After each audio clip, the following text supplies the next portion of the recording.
Presenting the classics of Sam P. Chaladurai. Sam P. Chaladurai அவர்களின் போதனை களஞ்சியத்திலிருந்து.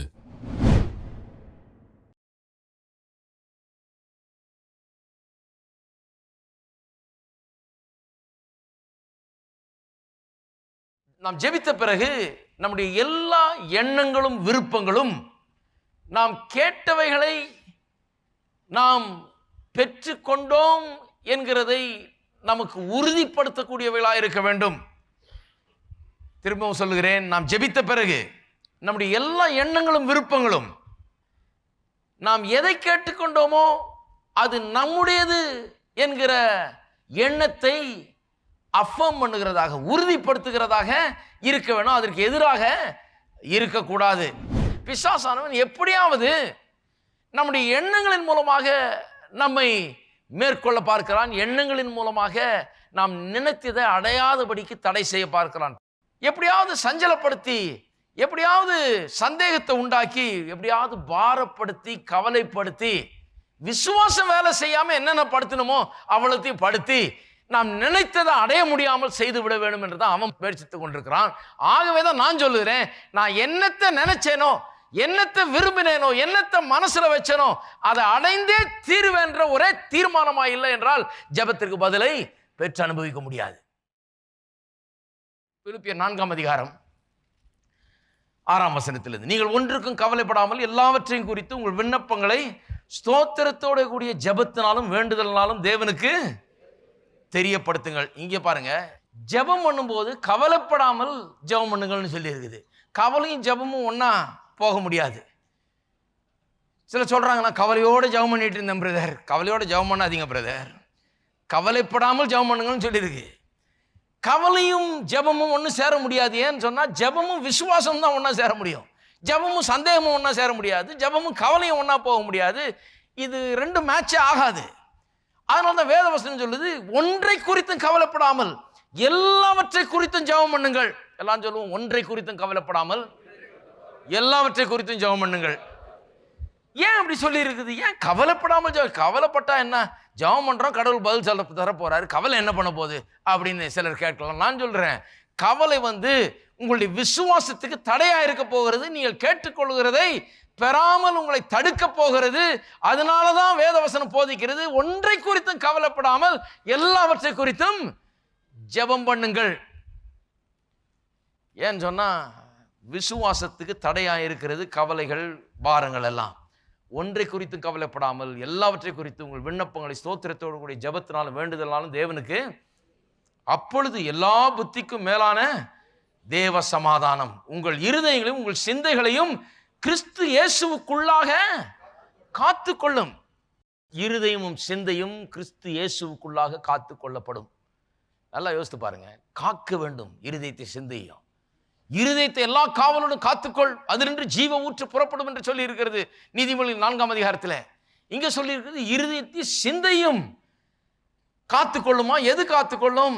தேவ சமாதானம் ஒரு கோட்டை மாதிரி எழும்பி இருதயத்தை சிந்தையும் காத்துக்கொள்ளுமா, கிறிஸ்து இயேசுக்குள்ளாக வைத்து காத்துக்கொள்ளும். அதை குறித்து சொல்லும்போது இப்படி சொல்லி இருக்குது, எல்லா புத்திக்கும் மேலான தேவ சமாதானம். ஏன் அப்படி சொல்லி இருக்குது? எல்லா புத்திக்கும் மேலான தேவ சமாதானம். எல்லா புத்திக்கும் மேலான தேவ சமாதானம்னா சில சொல்றாங்க, நமக்கே விளங்காத அளவுக்கு தேவ சமாதானம், நம்ம புத்திக்கு எட்டாத அளவுக்கு. சரி, ஆனால் குறிப்பாக என்னத்தை சொல்லி இருக்குதாங்க? நான் நினைக்கிறேன், என்னத்தை சொல்லி இருக்குதுன்னு சொன்னா, நான் ஜெபிக்கிறேன், வியாதியிலிருந்து சுகம் வேணும்னு ஜெபிக்கிறேன். எனக்கு வியாதியிலிருந்து சுகத்தை நான் விரும்புகிறேன், கேட்டுக்கொள்கிறேன். சரி, கேட்டுக்கொண்ட பிறகு வியாதியினுடைய அறிகுறிகள் பார்த்தால் அப்படியே தான் தெரியுது. நேற்று இருந்ததுக்கும் இன்னைக்கு இருந்ததுக்கும் பெரிய மாற்றம் இருக்கிற மாதிரி தெரியல. ஆனால் புத்தி கெட்டாத தேவ சமாதானம் எனக்குள்ள இருக்கிறது. அப்படின்னா என்ன அர்த்தம்? புத்தி கெட்டாத தேவ சமாதானம்னா, அறிகுறிகள் எல்லாம் பிரச்சனை நீங்கினது போல காண்பிக்காவிட்டாலும், காண்பித்தாதானே சமாதானம் வரணும். அறிகுறிகளில் மாற்றம் ஏற்பட்டினா தானே எனக்கு சந்தோஷம் வரணும். அறிகுறிகளில் ஏதாவது கொஞ்சம் மாற்றம் இருந்தால் தானே நான் நல்லா உணர முடியும். ஆனால் இங்கே புத்திக்கு, எல்லா புத்திக்கும் எட்டாத தேவ சமாதானம் அப்படின்னா என்ன அர்த்தம்? எனக்கு பார்க்கறதுக்கு அறிகுறிகள் நீங்கினது போல தெரியல, சூழ்நிலைகள் மாறினது போல தெரியல, ஆனால் எனக்குள்ள என்ன இருக்குது? புத்தி கட்டாத தேவன் சமாதானம். அப்படின்னா என்ன அர்த்தம்? ஒண்ணுமே மாறல பார்க்கிற அளவுல, ஆனால் நான் எல்லாம் மாறிட்டவனை போல இருக்கிறேன். எல்லாம் பார்க்குறான், ஐயோ என்னையா அந்த ஆளு, ஒண்ணுமே இல்லை, கையில காசே இல்லை, ஆனால் காசுக்கு ஜெபம் பண்ணன்றாரு, பெரிய கோடீஸ்வரன்றாரு. ஹலோ, இருக்கிறீங்களா? ஒண்ணுமே இல்லாதப்போ கூட நான் அப்படிதான் நம்பிட்டு இருந்தேன், விசுவாசிச்சுட்டு இருந்தேன். ஒருத்தர் என்ன கேட்டார், கோடி கோடியா வச்சிருக்கீங்களாமே. நான் சொன்னேன், ரொம்ப தப்புங்க, மிஸ்டேக் பண்ணிட்டீங்க. இல்லையா பிரதர்? இல்லை இல்லை, ரொம்ப அதிகமாக இருக்குது, நீங்கள் சொல்கிறத விட. பேசாமல் போயிட்டாரு. இந்த ஆள்கிட்ட நடக்காது போல இருக்கு. நீங்கள் ரொம்ப அண்டர் எஸ்டிமேட் பண்ணியிருக்கீங்க பிரதர். கோடி கோடியான இல்லை, கோடான கோடி அளவற்ற கோடிகள் எனக்கு இருக்கிறது அப்படின்னோடனே இந்த ஆளுக்கு பைத்தியமே பிடிச்சிருக்கும் போல இருக்கு. ஒன்றும் இல்லை, ஆனால் இவ்வளோ கோடி இருக்குங்கிறாரு. எனக்கு எல்லா புத்திக்கும் மேலான தேவ சமாதானம் இருக்கு. எல்லா புத்திக்கும் மேலான தேவ சமாதானம். யாருக்குமே அது விளங்குகிறது இல்லை, யாருக்கு அது புரிகிறது இல்லை, மற்றவர்களுக்கு அது விளங்குகிறது இல்லை. என்ன பிரச்சனை நீங்களே அவ்வளோ சமாதானம் இருக்குன்றாரு. பிரச்சனை நீங்காமலே ஜாலியா இருக்கிறாரு. பிரச்சனை நீங்காமலே சமாதானம் ஆட்கொண்டிருக்கிறது. பிரச்சனை போகாமலே பிரச்சனை போனவர் மாதிரி இருக்கிறாரு. பிரச்சனை போனவர் மாதிரி பேசுறாரு. பிரச்சனை போனவர் மாதிரி நடந்து கொள்ளுகிறாரு. ஏன்னு சொன்னா, நான் பிரச்சனையை பேசுறது இல்லை. ஒரு நாள் இங்க நின்றுட்டு எனக்கு அது இல்லை இது இல்லை அப்படின்னு பேசினதே கிடையாது. அப்படி பேசுவாங்கன்னு எதிர்பார்த்தீங்கன்னா அது நடக்கவே போறதில்லை. இந்த ஜென்மத்திலையும் எந்த ஜென்மத்திலையும் நடக்கவே போறது. ஒண்ணுமே இல்லைனாலும் எல்லாம் இருக்கிறது என்கிறத தான் பேசுவேன். ஏன் என்று சொன்னால், நான் கேட்டதை நான் பெற்றுக்கொள்வேன் என்கிற விசுவாசம் எனக்கு இருக்கிறது. நான் கேட்டிருக்கிறேன், அது என்னுடையது என்கிற விசுவாசம் எனக்கு மாறாத அளவில் எனக்குள்ள இருக்கிறது. ஆகவே தான் உங்க புத்தி கெட்டாத, என்னுடைய புத்தி கெட்டாத, அதுக்கெல்லாம் அப்பாற்பட்ட விதத்தில் தேவ சமாதானம் என்னை ஆட்கொண்டு கொண்டிருக்கிறது. அப்பேற்பட்ட சிந்தை என்னுடைய இருதயத்தையும் மனதையும் காத்துக்கொள்கிறது. எதிலிருந்து காத்துக்கொள்ளுகிறது? நான் தோல்வி அடையாமல் என்னுடைய ஜபத்துக்கு நான் பதிலை பெற்றுக்கொள்ளுகிற விதத்திலே என்னுடைய சிந்தையும் என்னுடைய இருதயம் காக்கப்படுகிறது. ஒரு அரண் மாதிரி இப்படிப்பட்ட எண்ணங்கள், இந்த தேவ சமாதானம் அதன் மூலமா உண்டாகி என்னை காத்துக்கொள்ளுகிறது. கிறிஸ்து இயேசுக்குள்ள என்னை காத்துக்கொள்ளுகிறது.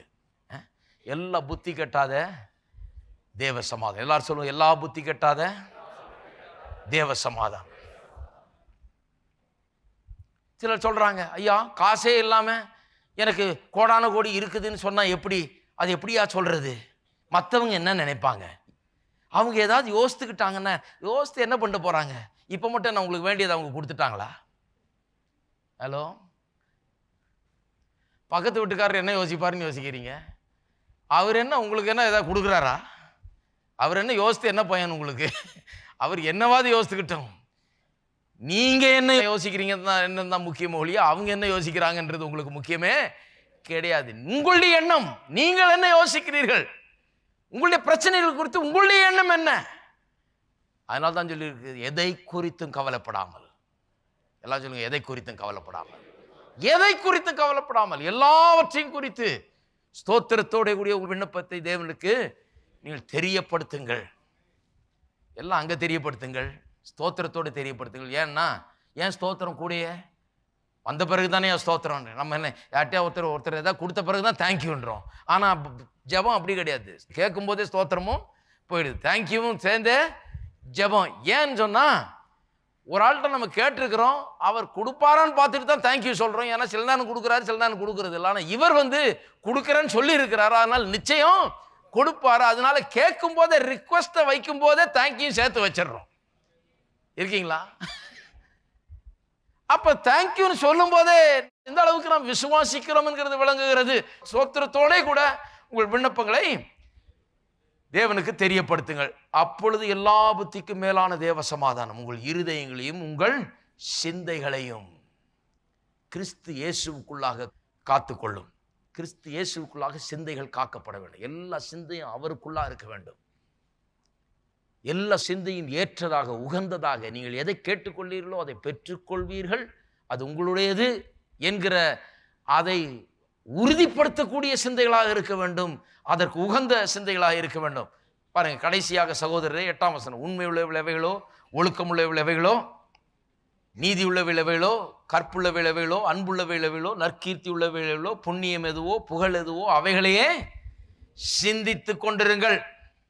நல்லா கவனிக்க வேணும். உண்மை உள்ளவைகள், ஒழுக்கம் உள்ளவைகள், நீதி உள்ளவைகள், கற்புள்ளவைகள், அன்புள்ளவைகள், நற்கீர்த்தி உள்ளவைகள், புண்ணியம், புகழ், அவைகளையே சிந்தித்து கொண்டிருக்க வேண்டும்.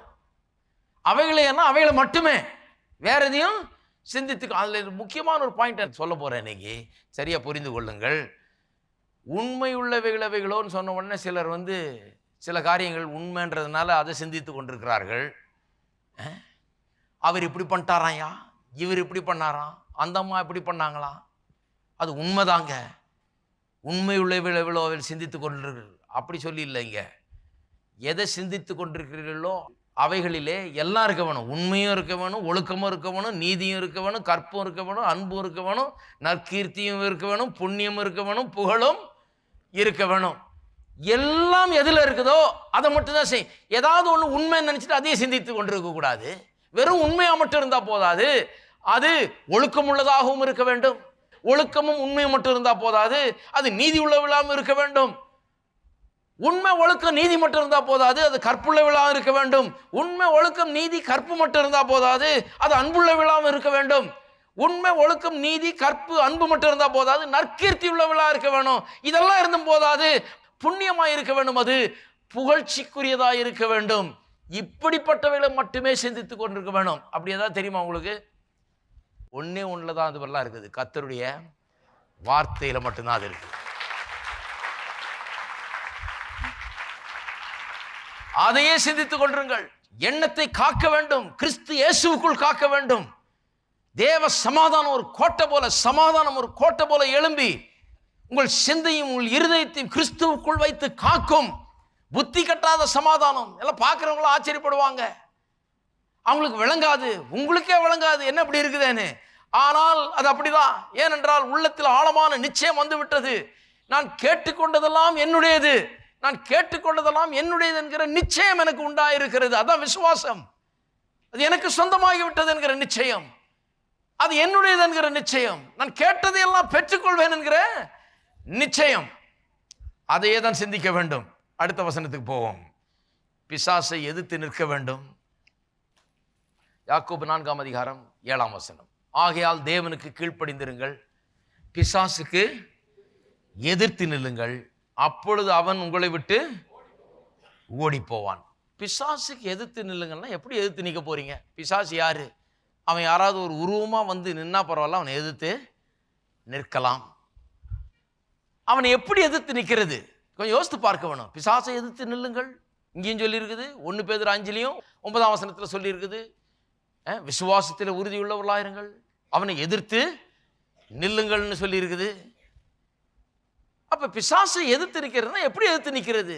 எப்படி எதிர்த்து நிற்கிறதுனா அவன் எப்படி வேலை செய்யறான்? எண்ணங்கள் மூலமா தான் வேலை செய்கிறான்.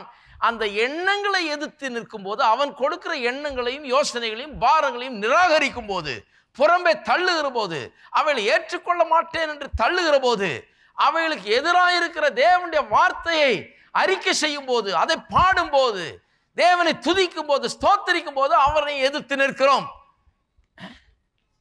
ஒருத்தர் பிசாசை எதிர்த்து நிற்கிறேன்னு சொல்லிட்டு இப்படி இப்படி இப்படின்னு ஏதோ பண்ணிட்டு இருக்கிறாரு. என்ன பிரதர், பிசாசை எதிர்த்து நிற்கிறேன் பிரதர், அப்படி இல்லை எதிர்த்து நிற்கிறது. இதெல்லாம் பண்ணிட்டு அப்புறம் ஆமேன்ட்டு கடைசியில் அந்த எண்ணம்லாம் அதே தான்.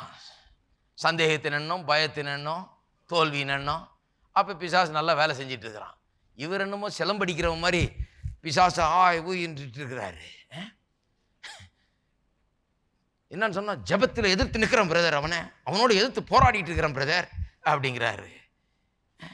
எல்லாம் போராடி முடிச்ச பிறகு எண்ணம்லாம் அதே தான் இருக்குது. அதே பயம், அதே சந்தேகம், அதே தோல்வியின் எண்ணம், அதே தோல்வியின் படம் எல்லாம் உள்ள இருக்குது. பிசாசு ரொம்ப சந்தோஷப்படுறான். நீ நல்லா இப்படி இப்படி பண்ணி பண்ணி பண்ணி அது முடிஞ்சுது, இப்போ உன்னை நல்லா கழுத்தை பிடிச்சிருக்கிறேன், நான் எண்ணத்தை நல்லா வச்சு போட்டு ஒரே அமுக்கியிருக்கேன்னு அவன் சந்தோஷப்படுறான். நான் சொல்லுகிறேன், இதெல்லாம் பண்ணி பிரயோஜனம் இல்லை. பிசாசுக்கிட்ட அவன் அனுப்புகிற எண்ணங்களை, பாரங்களை, கவலைகளை விழிப்பா இருந்து இதெல்லாம் நமக்கு ஆகாது என்பதை அறிந்து கொண்டு, அது தெரிந்து கொண்டு, சந்தேகத்தை எண்ணங்களை குறித்து விழிப்பா இருக்க வேண்டும், பயத்தின் எண்ணத்தை குறித்து விழிப்பா இருக்க வேண்டும், தோல்வியின் எண்ணங்களை குறித்து விழிப்பா இருக்க வேண்டும். இது எனக்கு கெடுதி என்று சொல்லி உடனடியாக அதை நிராகரித்து தள்ளுகிறோம் பாருங்க, அதுதான் பிசாசை எதிர்த்து நிற்கிறது. எதிர்த்து நின்னாலும் அவன் என்ன பண்ணுவானா? ஓடி போவான். ஓடி போவான்னு சொல்லி இருக்குது, ஒரேடியாக ஓடி போவான்னு சொல்லி இல்லை, திரும்ப திரும்ப வந்து ட்ரை பண்ணிகிட்டே இருப்பான். இயேசுனுடைய உதாரணத்தை பாருங்க. கல்லுகளை அப்பமாக்கும்னா அது சொன்னார், மனுஷர் அப்பத்தினால் மாத்திரமல்ல தேவனுடைய வாயிலிருந்து புறப்படுகிற ஒவ்வொரு வார்த்தையினாலும் பிழைப்பான்னு சொன்னார். ஓடிட்டான்.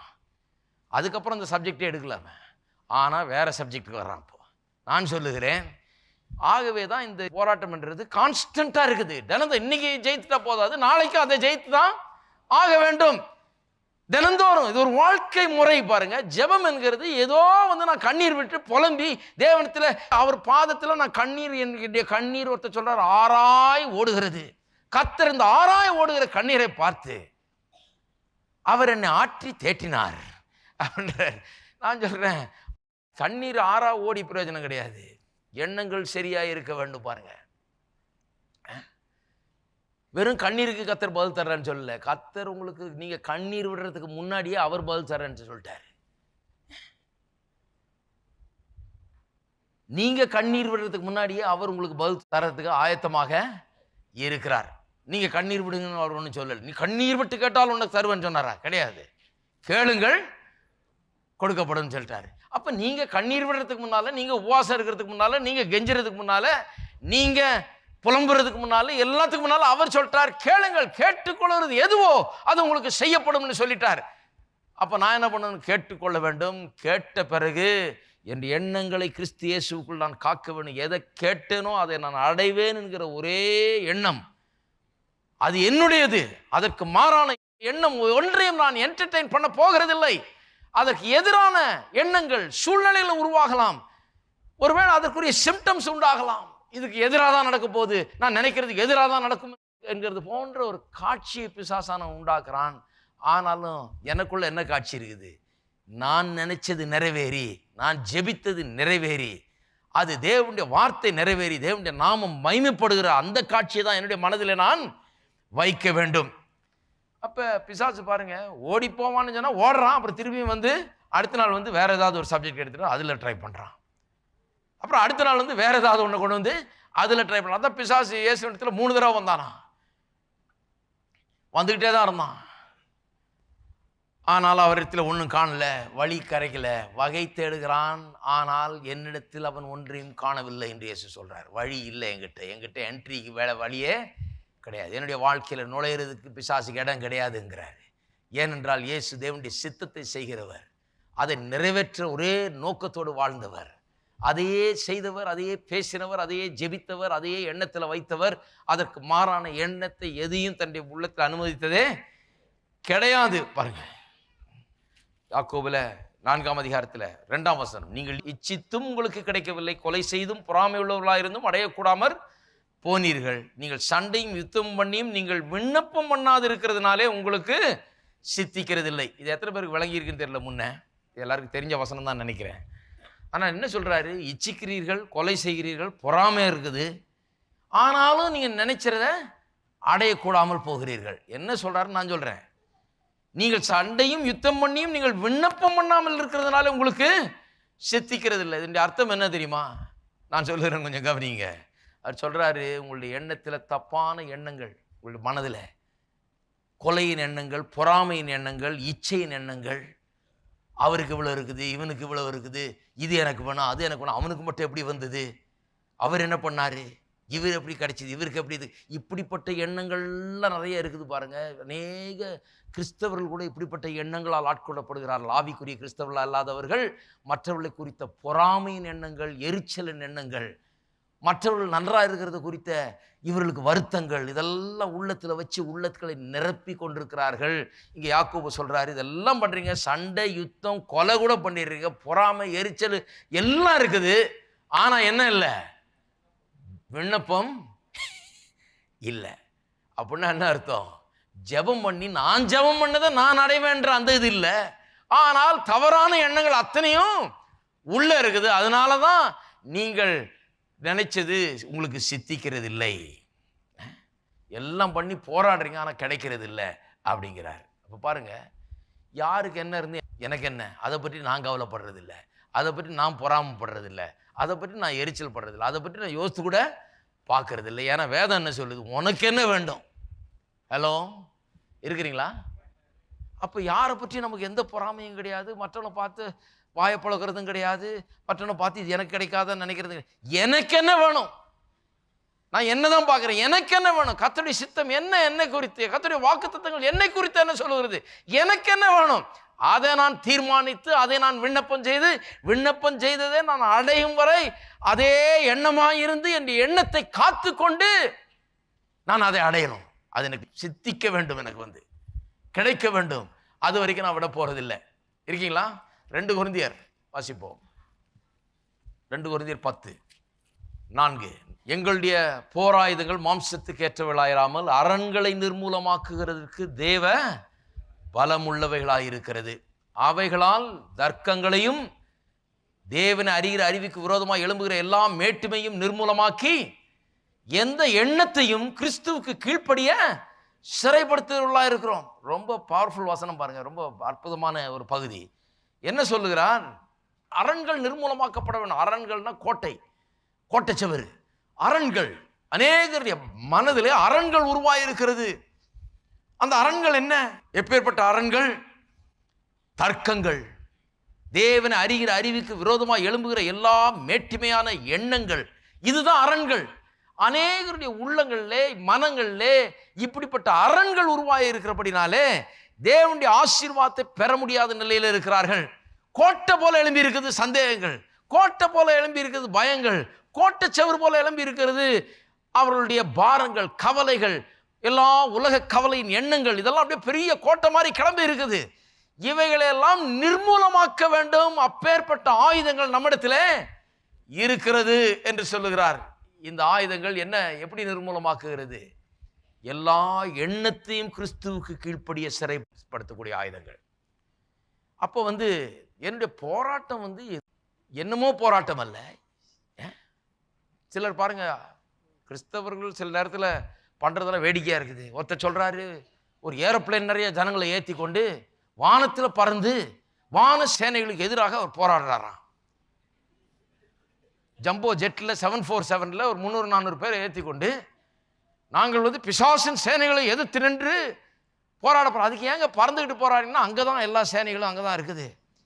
ஆகாய மண்டலங்களில் இருக்கிற எல்லா பிசாசின் சேனைகளையும் எதிர்த்து போராடுறன்னு பறந்து பிசாசு சிரிச்சுக்கிட்டு இருக்கிறான். இவங்கெல்லாம் பறந்துக்கிட்டு இருக்கும்போது, நல்லா பறந்துகிட்டு இருக்கும்போது எண்ணங்கள் எப்படி இருக்குது? எண்ணங்களில் மாற்றமே கிடையாது. இவங்க என்ன ரெக்கக்னைஸ் பண்ணல? பிசாசை போராடுறதுக்கு நான் ஒன்றும் மலைக்கு போக வேண்டியதில்லை, மேலே வானத்துக்கிட்ட ஆகாய மண்டலத்துக்கு போக வேண்டியதில்லை, இங்கேருந்து பிளேனில் பறந்து 40,000 அடி உயரத்தில் போய் அவனோட சண்டை போட வேண்டியதில்லை. அப்படி தான் போடணுன்னா அதுக்கு ஏராளமான காசு வேணுங்க. இயேசுவின் ரத்தம் எனக்கு ஒரு காரியத்தை செய்திருக்கிறது. அது என்னென்ன? பிசாசின் மீது எனக்கு அதிகாரத்தை கொடுத்திருக்கிறது. அவனை எதிர்த்தின்றால் அவன் என்னை விட்டு ஓடி போவான் என்று சொல்லியிருக்குது. அதுக்கு நான் ஏன் பிளேனில் ஏறி அங்கே பறந்து அவனை ஏன் விரட்டிட்டு கிடக்கணும்? அவன் ஆகாய மண்டலத்தில் இருந்துக்கிட்டு போட்டோம், பாதாளத்தில் இருந்துட்டு போட்டோம், நான் இங்கேயே உட்கார்ந்துக்கிட்டு இயேசுவின் நாமத்தை உச்சரித்து கொண்டிருக்க போகிறேன். அவ்வளவுதான். இயேசுவின் நாமம், அதனுடைய உரிமை எனக்கு கொடுக்கப்பட்டிருக்கிறது, உபயோகப்படுத்தக்கூடிய உரிமை. அப்ப போராட்டம் எனக்கு எங்கேயோ பாதாளத்தில் போய் நான் போராட வேண்டியதில்லை, அதை அவர் பண்ணி முடிச்சிட்டார் இயேசு. வான மண்டலங்களில் போய் நான் போராட வேண்டியதில்லை, அதெல்லாம் செஞ்சு முடிச்சாச்சு. அவனுடைய சக்தி ஒரு பெரிய சக்தி கிடையாது இன்றைக்கு. அவனுடைய ஒரே ஒரு காரியம் என்னன்னா, என்னுடைய எண்ணங்கள் சரியா இல்லாதப்போ, என்னுடைய எண்ணங்கள்ல குழப்பங்க இருக்கும்போது, என்னுடைய எண்ணத்துல பயம் இருக்கும்போது, என்னுடைய எண்ணத்துல சந்தேகம் இருக்கும்போது, அதை பயன்படுத்தி அவன் குழப்பத்தை ஏற்படுத்துகிறான் வாழ்க்கையில. அப்ப நான் என்ன பண்ண வேணும்? அவனை எதிர்த்து நிற்க வேண்டும் என்றால் என்னுடைய எண்ணங்களை சரிப்படுத்த வேண்டும். கோட்டை சவர் மாதிரி எழும்பி இருக்கிற என்னுடைய தவறான எண்ணங்களை நிர்மூலமாக்க வேண்டும். எல்லா எண்ணங்களையும் கிறிஸ்துவுக்கு கீழ்ப்படுத்த வேண்டும். எண்ணங்கள்ல தான் நான் ஒர்க் பண்ண வேணும். பிசாசை நான் ஜெயிக்கலாம். ஒவ்வொரு நாளும் நான் ஜெயிக்க வேண்டும். ஒவ்வொரு நாளும் அவனை கீழே தள்ள வேண்டும். ஒவ்வொரு நாளும் அவன் தலை தூக்காதபடிக்கு அவனை பாதத்துக்கு அடியிலேயே வைத்திருக்க வேண்டும். எப்படி அதை வைத்திருக்கிறது? என்ற எண்ணங்களை நான் சரியாக வைத்திருப்பதன் மூலமாக. அப்ப என்ன ஆகிறது? அவனை நான் கீழ்ப்படுத்துகிறேன், அவனுடைய எண்ணங்களை கீழ்ப்படுத்துகிறது மூலமாக, அவனுடைய எண்ணங்களை நிராகரிக்கிறது மூலமாக. என்னுடைய எண்ணங்கள் சரியா இருக்கும்போது என்னுடைய விசுவாசமும் சரியா வேலை செய்யுது, தடையின்றி வேலை செய்ய ஆரம்பிக்கிறது. சந்தேகம் அங்கே இல்லை, விசுவாசம் வேலை செய்யுது. விசுவாசம் வேலை செய்யும் போது ஜெபத்தில் நான் கேட்டுக்கொள்ள எல்லாவற்றையும் நான் பெற்றுக்கொள்ள முடியும்.